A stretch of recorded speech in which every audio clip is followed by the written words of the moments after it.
Nama Thorik Halilintar ikut terseret dalam kabar dugaan Aziza Salsa, istri Pratama Arhan yang diduga selingkuh dengan Salim Naudirir, mantan kekasih Rachel Fenya. Lewat pesan yang beredar di media sosial, Thorik Halilintar disebutkan memiliki masalah pada kejantanannya, di mana alat vitalnya itu tidak bisa bekerja dengan normal. Terkait kabar tersebut, Alia Mas Said tegas membantahnya. Alia langsung pasang badan bahwa dirinya lah yang menjadi saksi dan bukti bahwa kejantanan sang suami baik-baik saja. Bahkan Alia Mas Said merasa bahagia lahir dan batin. Alia Mas Said mengaku merasa sangat terganggu dengan isu miring soal suaminya Thorik Halilintar. Gimana bang? Enak gak? Parah banget.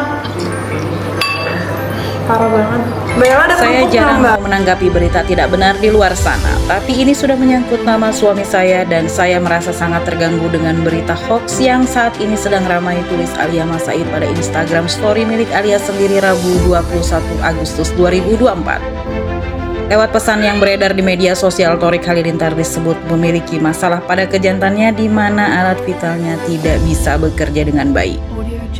Alhamdulillah saya dan suami saya bahagia lahir maupun batin, tegas Alia pada postingan tersebut.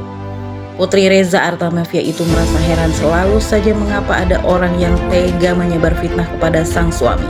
Padahal Thorik Halilintar tidak pernah bertingkah macam-macam. Gak ngerti lagi kenapa namanya selalu dibawa-bawa. Padahal suami saya gak ada sangkut paut dan jauh dari berita hoax yang saat ini sedang dibicarakan, ujar Alia Mas Said pada postingan tersebut. Mengakhiri penjelasannya, Alia Mas Said mendoakan semoga semua yang menyebar fitnah tersebut tenang dan menanggung semua dosa-dosanya. Semoga Mbak atau Mas yang membuat berita fitnah tersebut bisa tenang ya tidurnya. Sudah bikin fitnah kayak gitu ditanggung sendiri ya dosanya di akhirat, tutup Alia Mas Said pada postingannya. Putusan, jadi mungkin karena udah nikah jadi kayak drive untuk kerjanya lebih tinggi kali. Kayak kemarin, kayak just yesterday, aku kan kayak ngasih uang nafkah gitu kan ke istriku buat seluruh keperluan lah.